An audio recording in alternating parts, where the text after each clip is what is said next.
voz de los protagonistas. En Contextos. Y nos da muchísimo gusto recibir nuevamente en estos micrófonos de Contextos a Eduardo Huchim. Él es académico, periodista y exconsejero electoral. Eduardo, gracias por acompañarnos aquí en Contextos. Muy buenos días, Juan. Me da mucho gusto saludarlo. Y bueno, pues para conocer su opinión del desvío de dinero público a campañas políticas como obstáculo a la consolidación de la democracia, a propósito de esto que se descubrió en el estado de Chihuahua, pero que también tiene que ver con otras entidades como Tamaulipas, Durango, Veracruz, Puebla, etcétera. Es un asunto, Juan, del que teníamos conocimiento desde siempre. Recordemos que el Partido Revolucionario Institucional nació desde el poder y desde entonces, desde su fundación, había funcionado con dinero público puesto generalmente en sus arcas por debajo de la mesa. Lo que tenemos ahora es la evidencia pública documentada con declaraciones, con documentos, con declaraciones de gente involucrada, con documentos, es la exhibición detallada de este financiamiento, por supuesto, ilegal, por parte de las arcas públicas, de los presupuestos públicos, que mediante una serie de estratagemas, pues se envía del presupuesto a las arcas partidarias. Eso es lo que tenemos y por supuesto tenemos que tener presente de que el hecho de que sea conocido, el hecho de que sea de que haya existido desde hace décadas este financiamiento no le quita por esa razón la ilegalidad, no le quita el hecho de que se utilice dinero de los contribuyentes para fines partidarios que tienen por otra parte su financiamiento legal, pero que cuando se hace de esta manera pues se convierte necesariamente en algo ilegal. Ahora, como usted lo documenta de una manera muy precisa y exacta en su artículo PRI, Triangulación de Fondos, publicada el día de ayer, hace usted referencia de casos muy conocidos en nuestro país, de una larga cadena como Monex, Soriana, Empresas Fantasma, Monederos, aportaciones de Odebrecht y ahora esta triangulación desde Hacienda. Sin embargo, vemos que la impunidad sienta sus reales, es decir, no obstante que está tipificado como un delito electoral, no se ve que las autoridades actúen con mano dura. ¿Cómo ve usted esta situación, Eduardo? Efectivamente, Juan, eso es lo que está ocurriendo, porque a pesar de que están dispuestas las normas para que haya una fiscalización estricta, para que haya una vigilancia estricta en lo que tiene que ver con las finanzas de los partidos, lo cierto es que es un terreno donde yo le he llamado el talón de Aquiles de las autoridades electorales, particularmente del Instituto Nacional Electoral, que actualmente tiene a su cargo la fiscalización de los manejos partidarios y que lamentablemente no ha logrado una tarea, digamos, cumplida en ese aspecto, en ese rubro. Hay que decir también que no todo es negativo. En el caso de Coahuila, por ejemplo, el Instituto Nacional Electoral efectuó una fiscalización, como sabemos, que sí llegó a detectar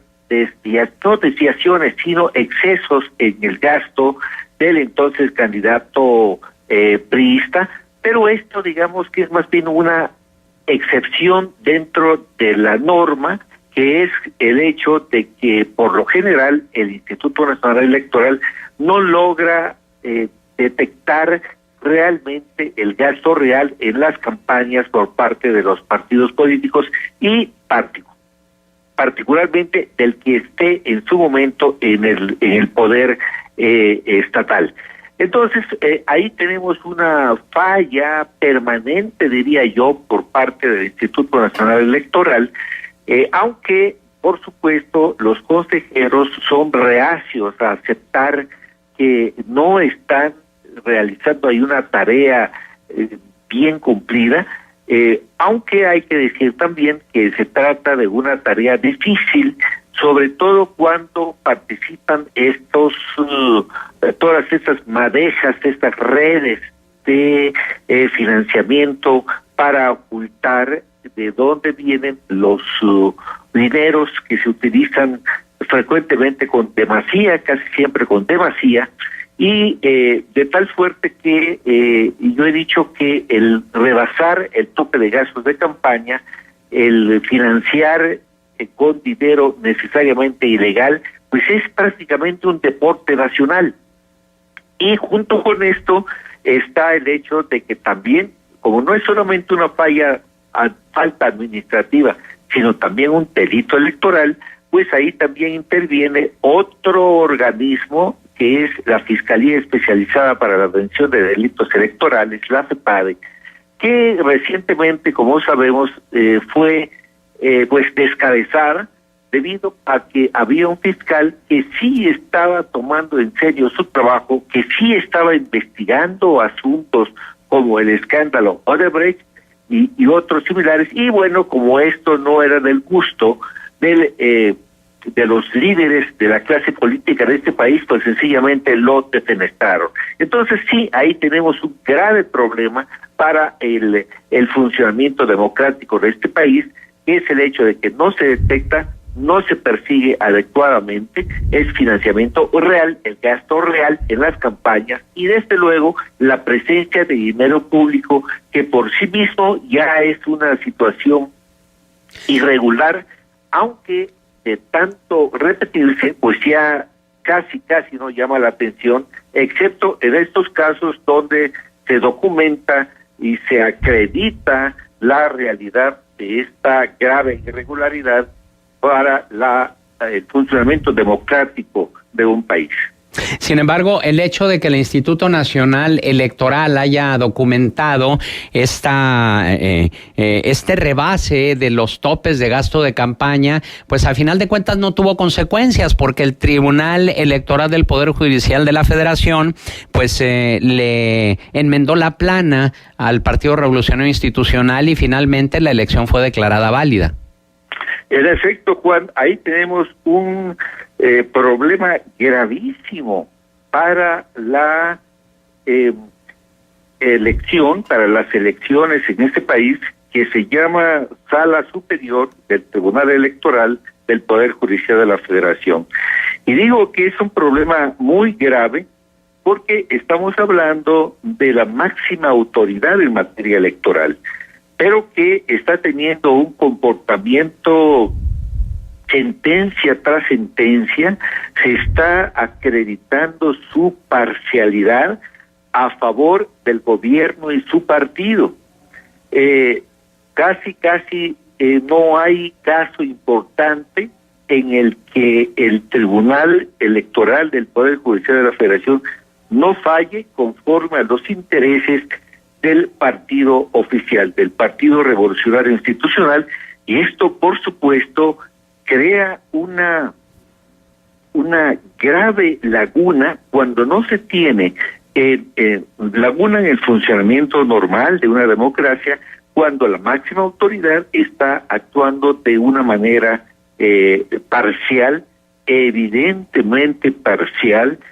sentencia tras sentencia.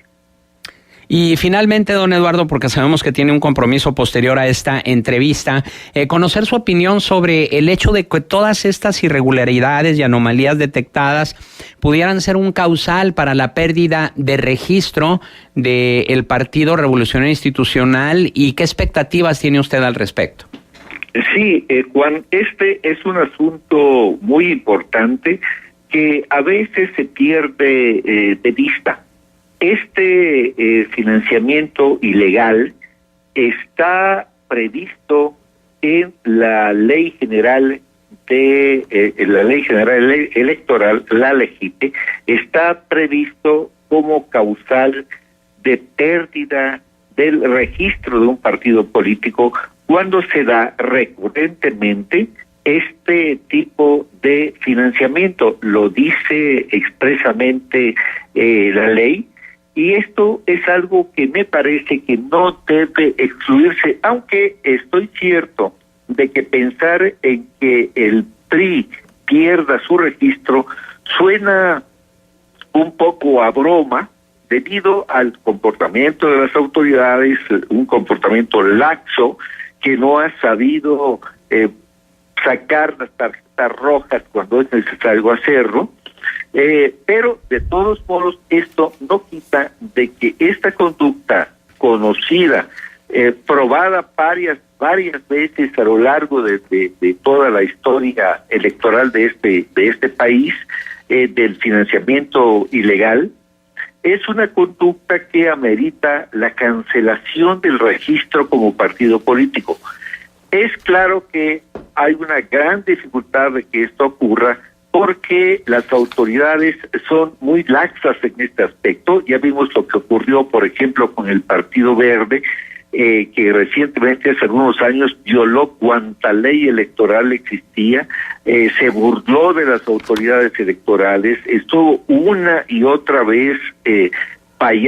violando la ley y la Constitución, y cuando llegó al escritorio del Instituto Nacional Electoral la demanda de la cancelación de su registro, pues sencillamente no se atrevieron, a pesar de que estaba ahí acreditada también una conducta violatoria de la ley, una y otra vez, reiteradamente, y sin embargo, ni el Instituto Nacional Electoral, mucho menos el tribunal,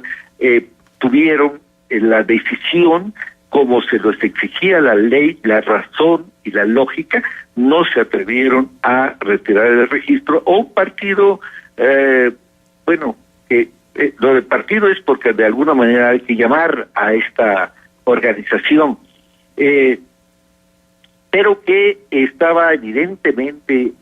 acreditada la figura necesaria para, la figura infractora para retirarle el registro, y no se atrevieron. Si no se atrevieron con un partido como el Verde, que es un partido de escasa importancia en cuanto a resultados de votación,